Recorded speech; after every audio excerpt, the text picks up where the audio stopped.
இப்ப ஆசிய பிராந்தியத்தில் பல மாற்றங்கள் இடம்பெற்று வருகின்றன. அதில் இலங்கையும் தப்ப முடியாது என்பதற்கான ஒரு அறிகுறிகளாகத்தான் இந்த கப்பல்களின் வரவுகளை பார்க்கணும். இந்திய தூதுவரை சந்திப்பதும் இந்திய தூதுவரின் கோரிக்கைக்கு செவிசாய்ப்பதும் என்றால் அது தமிழரசு கட்சியின் இப்போது இருக்கிற நீங்கள் கூறியது போல சேடம் இருக்கிற நிலையை முற்றாக மூச்சை நிறுத்திவிடக்கூடிய ஒரு நிலையும் ஏற்படலாம். பாருங்கள் எவ்வளவு காலம் அப்படி மாறி இருக்கண்டு. 2010ஆம் ஆண்டு 41 லட்சம், இன்றைக்கு நீங்கள் மேட்டை போட்டுட்டு மேடையில 10 பேர் இருந்திருக்கிறார். ஆனா கீழே பாக்கி இருந்தவங்க 5 பேர் என்றால் அதை எல்லா ஊடகங்களும் தான் போட்டிருந்தார். இதுதான் அந்த மாற்றம். நாங்கள் ஏன் நிக்கிறோம் என்றது அடிப்படை அறிவு கூட அவருக்கு இல்லை. அவர்கள் என்ன பிரச்சனை, அவர்களுக்கு இவங்களை ஏன் நிக்கிறாங்கன்னு தெரியுது இல்லை. அதான் அந்த முதலாவது சிக்கல்.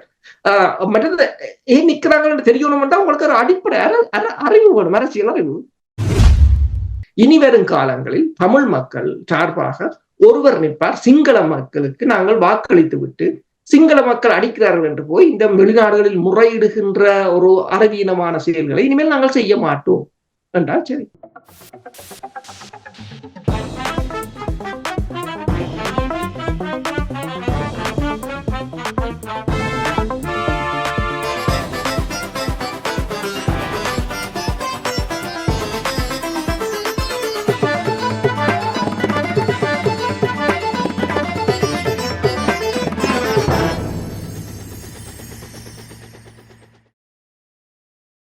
உயிரோடு தமிழோடு இணைந்திருக்கிறீர்கள். அரசியல் கலை நிகழ்ச்சியை கேட்டுக்கொண்டிருக்கிறீர்கள். கலையத்தில் பொறியியலாளர் அருஸ் அவர்கள் இணைந்திருக்கின்றார். வணக்கம் அரசு அவர்களே. வணக்கம் தனாகானி. அனைத்து உயிரோடு தமிழ் உறவுகளுக்கு அன்பு கலந்த வணக்கம்.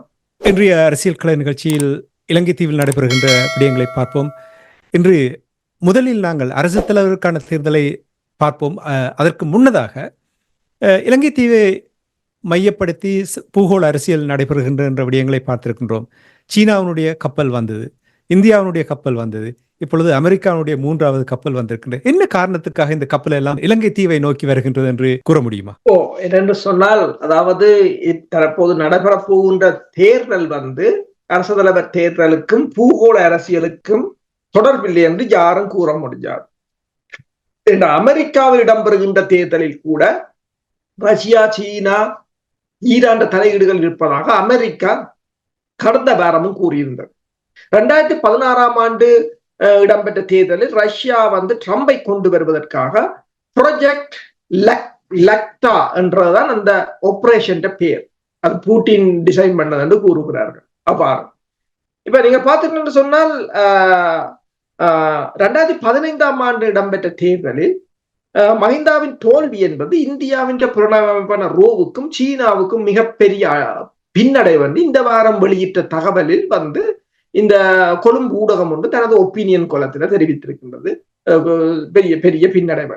ஏனென்று சொன்னால் சீனா அவர்களின் இந்த சார்ட்டர்ட் பேங்க் அக்கவுண்ட் ஊடாக இந்த அம்பாந்தோட்டை துறைமுக அபிவிருத்தி என்ற போர்வையில் 7.6 மில்லியன் டாலர்களை இந்த தேர்தல் செலவுக்காக அனுப்பினதாகவும் கூறியிருக்கிறார்கள். அப்ப அவர்கள் மஹிந்தாவுக்காக இந்த தேர்தலுக்காக துணை புரிந்த அதே சமயம் அந்த நேரத்தில் யுஎஸ் அமெரிக்காவின் தூதுவராக இருந்த மைக்கேல் சூசன் எதிர்கட்சி தலைவருடன் நின்று புகைப்படம் எடுத்ததும் எதிர்கட்சியை ஊக்குவித்ததாகவும் கூறுகிறார்கள். அப்படி அந்த இலங்கையில் இடம்பெறுகின்ற தேர்தல்களுக்கும் இந்த இந்தியா, சீனா, அமெரிக்கா போன்ற நாடுகளுக்கு நெருங்கிய தொடர்பு இருப்பதாகத்தான் கூறுகிறார்.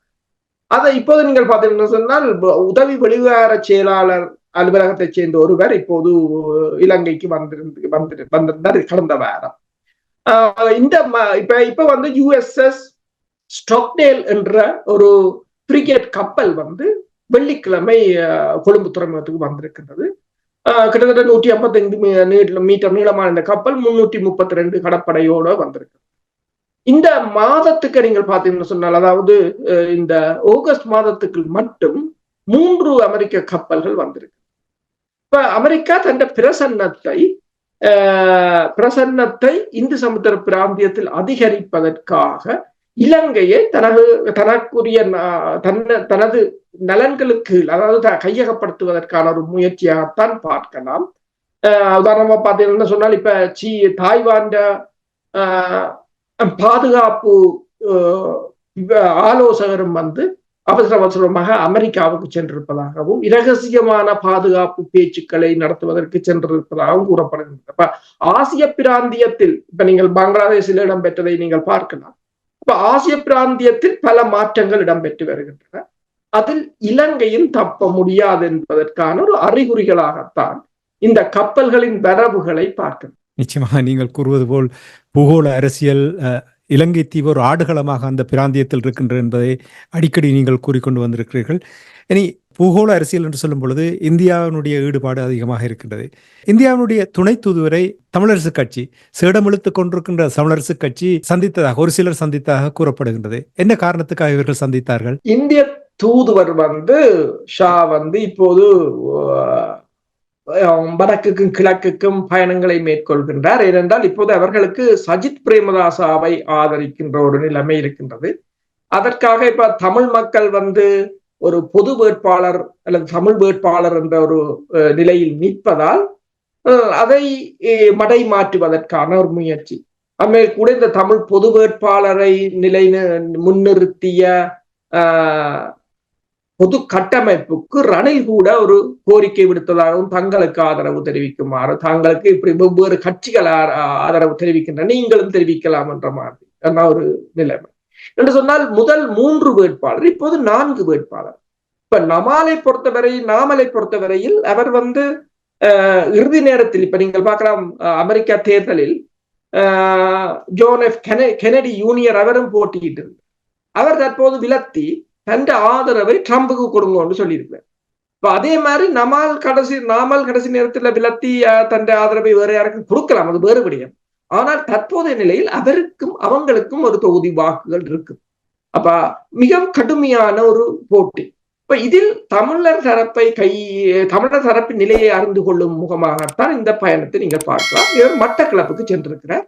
மட்டக்களப்பில் சாணக்கியன் நாடாளுமன்ற உறுப்பினர் கலையரசன் அவர்கள் சந்தித்திருக்கிறார்கள். பல்வேறு மற்ற அரசியல்வாதிகளும் சந்தித்திருக்கிறார்கள், உள்ளூர் அரசியல்வாதிகள். ஆனால் இதற்கு திருகோணமலையின் இப்போது சம்பந்தரின் இடத்திற்கு தெரிவான கோதாசன் போகவில்லை, அவசர தவிர்க்க முடியாத காரணத்தால் போகவில்லை என்று கூறியிருக்கிறார். அவர் மட்டும் போகவில்லை என்று கூறுவதை விட அங்கிருக்கின்ற உறுப்பினர்களும் யாரும் போகவில்லை. இப்ப திருகோணமலையில் உங்களுக்கு தெரியும், இந்தியாவின் அந்த காற்றாலைக்கு எதிராக மக்கள் போராடி கொண்டிருக்கிறார்கள். ஏனென்றால் இந்த காணிகளை கையகப்படுத்துகிறார்கள். 1972ஆம் ஆண்டிலிருந்து இருந்த மக்களுடைய காணிகளை எடுத்து இவர்கள் காற்றாலை அமைப்பதற்கு எதிராக போராடி கொண்டிருக்கிறார்கள். ஒன்று. அப்ப ஏதோ அடுத்ததாக இப்போது தமிழரசு கட்சியை பொறுத்தவரையில் இன்னும் தனது முடிவுகளையும் அறிவிக்கவில்லை. அப்ப இந்திய தூதுவரை சந்திப்பதும் இந்திய தூதுவரின் கோரிக்கைக்கு செவிசாய்ப்பதும் என்றால் அது தமிழரசு கட்சியின் இப்போது இருக்கிற நீங்கள் கூறியது போல சேடம் இருக்கிற நிலையை முற்றாக மூச்சை நிறுத்திவிடக்கூடிய ஒரு நிலையும் ஏற்படலாம் என்ற ஒரு ராஜதந்திர நடவடிக்கையாகவும் இருக்கலாம். ஆனால் இதில் இந்திய தூதுவரை சந்தித்தவர்களில் கலையரசனை பொறுத்தவரையில் அங்கு கல்முனையில் அம்பாறை பகுதியில் ஒரு கலாச்சார மண்டபத்தை கட்டித்தரும்படியும் இந்திய துணை தூதரகம் ஒன்றை கிழக்கு மாகாணத்தில் அமைக்கும்படியும் கேட்டிருக்கு. வடக்கில் இருக்கிற துணை தூதரகத்தால் மிகப்பெரிய பிரச்சனை. அங்க இருக்கிற மக்கள் வாய் திறக்க முடியவில்லை, சுயமாக சிந்திக்க முடியவில்லை, சுயமாக இயங்க முடியவில்லை. இப்ப நீங்கள் அவர்கள் ஏதாவது எங்களுக்கு செய்தால் கேட்கலாம். அவர்களாக உங்களை கேட்க வேண்டும். அதுக்கு நீங்கள் உங்கள் கோரிக்கைகளை முன்வைக்க வேண்டும். நீங்கள் கோரிக்கைகளை வைத்து அவர்களை ஏற்றுக்கொண்டு அதற்கு பிறகு செய்தால் பரவாயில்லை. இது அப்படி இல்லை. இப்ப 2 சந்திப்புகளை பாருங்கள். ஒன்று, மல்வத்த பீடாதிபதியை போய் சந்தித்திருந்தார் இந்திய தூதுவர். அவர் ஒன்றை கூறியிருந்தார். இந்திய தூதுவர் சொன்னார், இலங்கைக்கும் இந்தியாவுக்கும் இடையிலான கடல் போக்குவரத்து அல்லது பாலம் கட்டுவது. அதற்கு அவர் கூறிவிட்டார், உங்கள் பாலம் கட்டியதால் இலங்கைக்கு எந்தவித நன்மையும் கிடைத்துவிட போவதில்லை. உங்களோட பொருட்கள்லாம் இங்கு வரும், உங்கிருந்து கஞ்சா வரும், அபின் வரும், மற்றது கலாச்சார சீர்கேடாக இருக்கும். எனவே அது இலங்கையின் பாதுகாப்புக்கு எந்த அளவில் உத்தரவாதம் என்று சொல்ல முடியாது என்று அவர் மறுத்து விட்டார். நேரடியாக தூதரனும் பார்க்கிறது. அப்ப இவர் கூறியிருக்கிறார், அது கிட்டத்தட்ட இப்ப பேச்சுக்கள் 2 வருஷம், அது கிட்டத்தட்ட 5-6 வருஷம் செல்லும் என்று இவர் அதை சமாளித்து வந்தது. அது சிங்களவன் பேசுற அவன் தன் நாட்டின் இறமைக்குள் நின்று கதைக்கின்றான். இது அவன் கேட்கவே இல்லை. நீங்கள் கொண்டு இங்க கொண்டு ரோவின் அலுவலகத்தை போடுங்கன்ற மாதிரி கதைக்கிறீங்கள். ஏனென்று சரி, அதுக்காக ஏதாவது தந்தாலும் பரவாயில்லை, உங்களுக்காக ஏதாவது தந்தாலும் பரவாயில்லை, அதுவும் இல்லை. இதுதான் அந்த பிரச்சனை. இதுதான் அந்த பேரம் பேசும் அரசியல் என்றதை மீண்டும் மீண்டும் சொல்வது இவர்களுக்கு புரியவில்லை என்பது. இல்லை, அவர்கள் என்னென்றால் தனிமைப்பட்டு விட்டார்கள் என்ற அந்த அவர்களிடம் ஒரு உணர்வு வந்திருக்கின்றது. அதாவது பாருங்கள், இந்த பொது வேட்பாளரை பார்த்தீர்கள் என்றால் தமிழர் தாயகமெங்கும் பொது வேட்பாளர் தொடர்பாக பேசுகிறார்கள். புலம்பெயர்ந்து வாழுகின்ற நாடுகள் எல்லோருமே பொது வேட்பாளர் தொடர்பாக பேசுகிறார்கள். நமக்கே நாம் என்ற அந்த தொனி பொருளோடு கொள்கை பிரகடனத்தை மேற்கொண்டிருக்கிறார்கள். வெள்ளிக்கிழமை இந்த பிரச்சாரத்தை ஆரம்பித்திருக்கிறார்கள். அப்ப தாங்களும் அதில் ஈடுபட வேண்டும் என்பதற்காகத்தான் இந்த நகர்வுகளை மேற்கொள்கிறார்கள் என்பதை நீங்கள் கூறுவதை வைத்து நான் பார்க்கிறேன். இனி நிறைவாக இந்த பொது வேட்பாளர் தொடர்பாக அரியநேத்திரன் அவர்கள் வெள்ளிக்கிழமை 9 மணிக்கு இந்த பிரச்சாரத்தை பொலிகண்டியில் ஆரம்பித்திருக்கின்றார் என்ற செய்திகள், 8 மாகாணங்களுக்கும் பயணங்களை மேற்கொள்ள இருக்கிறார் என்ற விடயங்களையும் கூறுகிறார். அங்கிருந்து வரும் தகவலை பார்க்கும் பொழுது அரியநேத்திரனுடைய பார்வை, அவருடைய சிந்தனை, தமிழ் தேசியம் தொடர்பான கருத்துக்கள், அவர் எவ்வாறு பார்க்கிறார் என்ற விடயங்களை எல்லோருமே வரவேற்கக்கூடிய ஒரு நேர்மறையான ஒரு விடயமாக பார்க்கிறார்கள் என்று கூறியிருக்கிறார்கள். நீங்கள் இந்த பொது வேட்பாளர் தொடர்பாக இந்த பயணம் ஆரம்பித்திருக்க, இந்த பிரச்சார பயணம் ஆரம்பித்திருக்க தொடர்பாக என்ன அவதானித்தீர்கள் என்கிற உறவுகளுக்கு கூறுங்கள். உண்மை, இது நாங்கள் காலங்காலமாக இதை பேசிக்கொண்டுதான் வருகின்றோம். அதாவது இந்த மக்கள்ன்ற ஒரு மாற்றம் எங்கேயும் நிகழ்ந்து கொண்டுதான் இருக்கின்றது. இப்ப பாருங்கள், 2010ஆம் ஆண்டு சரத் பொன்சேகா கிட்டத்தட்ட 41 லட்சம் வாக்குகளை எடுத்திருந்தார் தேர்தலில் போட்டியிட்டு. இந்த வாரம் அவர் தனது, அதாவது 2006ஆம் ஆண்டு இடம்பெற்ற குண்டு தாக்குதல் சேதமடைந்த காரையும் ஏற்றி கொண்டுதான் அவர் திரிகிறவர். என்னடா தன்னை அதைத்தான் இப்ப அதையும் இந்த முறையும் ஒரு டிப்பர்ல அந்த காரை வச்சிருக்கிறார். அப்படி திருத்தாம அந்த காரையும் கொண்டு விட்டு மேடை அமைச்சிட்டு இருந்தா 5 பேர் நின்றவங்க. அந்த 5 பேரும் கிட்டத்தட்ட மேடை போட்டவங்களாயும் இருக்கலாம், இல்ல லைட் கட்டினவங்களாயும் இருக்கலாம். அப்ப பாருங்கள் எவ்வளவு காலம் அப்படி மாறி இருக்கண்டு. 2010ஆம் ஆண்டு 41 லட்சம், இன்றைக்கு நீங்கள் மேடை போட்டுட்டு மேடையில 10 பேர் இருந்திருக்கிறார். ஆனா கீழே பாக்கி இருந்தவங்க 5 பேர் என்றால் அதை எல்லா ஊடகங்களும் தான் போட்டிருந்தார். இதுதான் இந்த மாற்றம். என்னென்றால் அரசியல் என்பது எப்போதும் நீங்கள் சரியாக இருக்கும் போதுதான் உங்களிடம் அரசியல் சரியாக இருக்கு. அந்த மாற்றத்துக்கு ஏற்ப நீங்களும் மாறிக்கொண்டிருந்தால் அரசியலை தக்க வைக்க முடியுமே தவிர தக்க வைக்க அல்லது ஓட்டத்தின் பால் செயல்பட வேண்டும் என்று அடிக்கடி நீங்கள் கூறுவீர்கள். நாங்கள் இந்த நிகழ்ச்சிகளில் உரையாடும் பொழுது ஒரே மாதிரியே இருந்துவிடக்கூடாது, அந்த நேரத்துக்கு ஏற்ற மாதிரி நாங்கள் சில மாற்றங்களை ஏற்படுத்தினால்தான் நாங்களும் பயணிக்கலாம் என்பது. இப்ப நீங்க சிறப்பான உதாரணத்தை கூறுங்க. இப்ப பொது வேட்பாளரும் கூட அதே மாதிரியான நிலைப்பாடை ஏற்படுத்தி நாங்கள் உளவு காலமும் ஆதரவுகளை எல்லாம் வழங்கி முடிஞ்சு நாங்கள் கொடுத்த, அதாவது இப்ப நாங்கள் சில பேர் சொல்லலாம், நீங்கள் அவங்களுக்கு ஒரு சந்தர்ப்பம் கொடுக்கவில்லை, அவர்களுடன் பேசி பார்க்கவில்லை, அவர்களோட நட்பு கரம் நீட்டவில்லை, எல்லாம் செய்து முடிஞ்சது. அப்ப இனி அடுத்ததும் நீங்கள் மாற வேண்டும். நெடுகவும் நீங்கள் திருப்பவும் கொடுத்து கொண்டிருக்க முடியாது. இப்ப இன்னொரு மூத்த அரசியல்வாதி என்று கூறுகிறார்கள், என் பேரையே கூறுகிறேன், சுமந்திரன் ஒரு நேர்காணல் கூறுகிறார். அவர் மூத்த அரசியல்வாதியா? அவர் தன்னை கூறுகிறார். அப்ப அவருடைய கூறுகிறார், தோற்போம் என்று தெரிந்து அரியநேந்திரன் நிற்கிறார். என்னட்டு நாங்கள் வெல்லேலும், நீ அரசியல்வாதி தானே, எங்களுக்கு ஒரு சின்ன குழந்தைக்கும் தெரியும் நாங்கள் வெல்லம், நாங்கள் தமிழரிடம் நாங்கள் தோக்கப்படாது, அதுதான் எங்களுக்கு.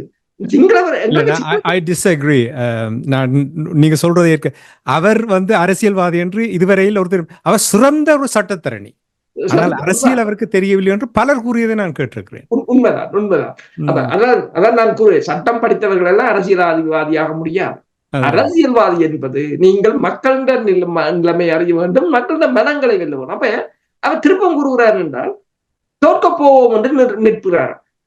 நாங்கள் 11% மக்கள், அவங்க அப்ப 74% அவங்க. அப்ப நாங்கள் 11% அது எல்லோருக்கும் தெரிந்த விடயம். நாங்கள் ஏன் நிக்கிறோம் என்றது அடிப்படை அறிவு கூட அவருக்கு இல்லை. அவருக்கு என்ன பிரச்சனை, அவர்களுக்கு ஏன் நிக்கிறாங்கன்னு தெரியுதில்லை. அதான் அந்த முதலாவது சிக்கல். மற்றது ஏன் நிக்கிறாங்கன்னு தெரியணும்னா உங்களுக்கு ஒரு அடிப்படை அறிவு வேணும், அரசியல் அறிவு. அப்ப அதுவும் இல்லை என்று சொன்னால் இப்படித்தான் கதைக்க வேண்டிய நிலை. அவரை விடுவோம். இப்ப இந்த பொது வேட்பாளர் என்பது, தமிழ் வேட்பாளர் என்பது, இது நாங்கள் வெல்கிறோம் தோற்கிறோம் என்றதுக்கு அப்பால் இனி வரும் சந்ததிகளுக்கு இது கடத்தப்பட வேண்டும். நாங்கள் இரு தேசமாக முந்தி இருந்தோம், நாங்கள் இரு நாடாக இருந்தோம் என்று காட்டுவதற்கான ஒரு முதற்படி. இப்ப இரு தேசம் என்று சொன்னால் 2 அரசு தலைவர்கள் இருக்க வேண்டும். அதே போலதான் தற்போதைய இந்த பொது வேட்பாளரும் இனி வரும் காலங்களில் தமிழ் மக்கள் சார்பாக ஒருவர் நிற்பார். சிங்கள மக்களுக்கு நாங்கள் வாக்களித்து விட்டு சிங்கள மக்கள் அடிக்கிறார்கள் என்று போய் இந்த வெளிநாடுகளில் முறையிடுகின்ற ஒரு அறிவீனமான செயல்களை இனிமேல் நாங்கள் செய்ய மாட்டோம் என்றால் சரி. அப்சல்யூட் கிளவுன் என்று சொல்லுவார்கள் இங்கே மேற்கத்திய நாடுகளில். என்ன கூறியிருக்கிறார் என்றால், நாங்கள் குறிப்பிடும் வேட்பாளரைத்தான் மக்கள் வாக்களிப்பார் என்று கூறினார் என்ற செய்தியை பார்க்கக்கூடிய அந்த அதைத்தான் பார்த்தவுடன் யோசித்தேன். அப்படி பார்க்கிறீர்கள் எனக்கு தெரியவில்லையே. அப்படி மக்கள் வாக்கு போடுவார்களா இவர் சொன்னவுடன்? அதுதான் என்று சொன்னால் அது மக்களை அவர் இன்னமும் மூடர்கள் என்று நினைத்துக் கொண்டிருக்கிறார்கள். என்னென்றால் மாற்றத்துக்கு ஏற்ற அவர்கள் மாறவில்லை, அப்படியேதான் இருக்கிறார். இப்போது ஒவ்வாறு மாறி இருக்கிறது. நீங்கள் ஒரு சின்ன உதாரணம், நீங்க சரத் பொன்சேகா கூட்டத்தை தூக்கி பார்த்தாலே உங்களுக்கு விளங்கும் அரசியல் எவ்வளவுத்துக்கு மாறி இருக்கிறது என்று. படிக்க முட்டாள்கள் என்று சொல்லுவார்கள் இல்லையா? மற்றவர்கள் முட்டாள்கள் என்று படிச்சிருந்தாலும் அவர்களே முட்டாள்கள் என்று அங்கே அவர்கள் கூட்டத்தில் ஒருவர் சொன்னதே அவர் ஒருவர் அடிக்க போனதாக கூட செய்திகள் வந்திருந்தது தமிழரசு கட்சியினுடைய கூட்டத்தில்.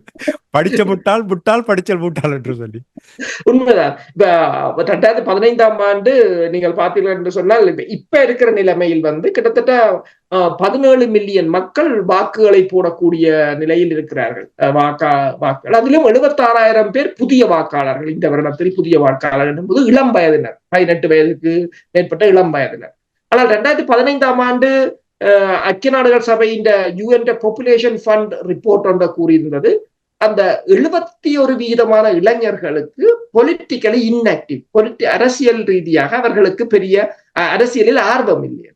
ஆனால் இப்ப அந்த நிலைமை இருக்குமா என்று சொல்ல முடியாது. இப்ப பெருமளவான இளைஞர்களுக்கு அந்த ஆர்வம் இருக்கின்றது. அது இந்த தேர்தலில் கட்டாயம் எதிரொலிக்கலாம். நிச்சயமாக. என்னை பொறுத்த மட்டில் நான் அடிக்கடி இங்கே கூறிக்கொண்டு வருகின்றேன், 15 ஆண்டுகளுக்கு தமிழ் மக்களை பொறுத்த மட்டில் ஒரு ஈடுபட்டு நாங்களும் எங்களுடைய மண், எங்களுடைய இறமை நாங்களும் ஈடுபட்டிருக்கின்றோம். எங்களை நீங்கள் வழி நடத்த முடியாது, நாங்களே எங்களுடைய தலைவிதியை நாங்கள் தீர்மானிப்போம். அது என்னவாக இருந்தாலும் ஒருத்தருக்குமே சொல்ல தேவையில்லை. இந்த வேட்பாளர்களூடாக வெற்றி பெறப் போவதில்லை என்று ஒரு குழந்தைக்கும் இப்பொழுது தெரியும். ஆனால் இங்கே ஒரு குறியீடாக எங்களுடைய நிலைமைகளை வெளிப்படுத்தும் ஒரு சந்தர்ப்பமாகத்தான் இதை பார்க்கப்படுகின்ற விடயங்களை அடிக்கடி நாங்கள் இங்கே கூறியிருக்கின்றோம். எங்களுடைய உறவுகள் நிறைய தெளிவு பெற்றிருக்கிறார்கள். நிகழ்ச்சியில் கூட பலவிதமான நல்ல கருத்துக்களை இங்கே முன்வைக்கிறார்கள். இந்த மாற்றங்கள் வருவதை மெதுவாக அவதானிக்கக்கூடியதாக இருக்கின்றது. இந்த மாற்றத்தினூடாக பெரிய ஒரு மாற்றம் வர வேண்டும் என்று கேட்டுக்கொண்டு இன்றைய அரசியல் கலை நிகழ்ச்சியை நாங்கள் இத்தோடு நிறைவு கொண்டு வருவோம். மீண்டும் இன்னும் ஒரு அரசியல் கலை நிகழ்ச்சியில் இணைந்திருப்போம். அதுவரைக்கும் நன்றி, வணக்கம் அரசர்களே. நன்றி, வணக்கம்.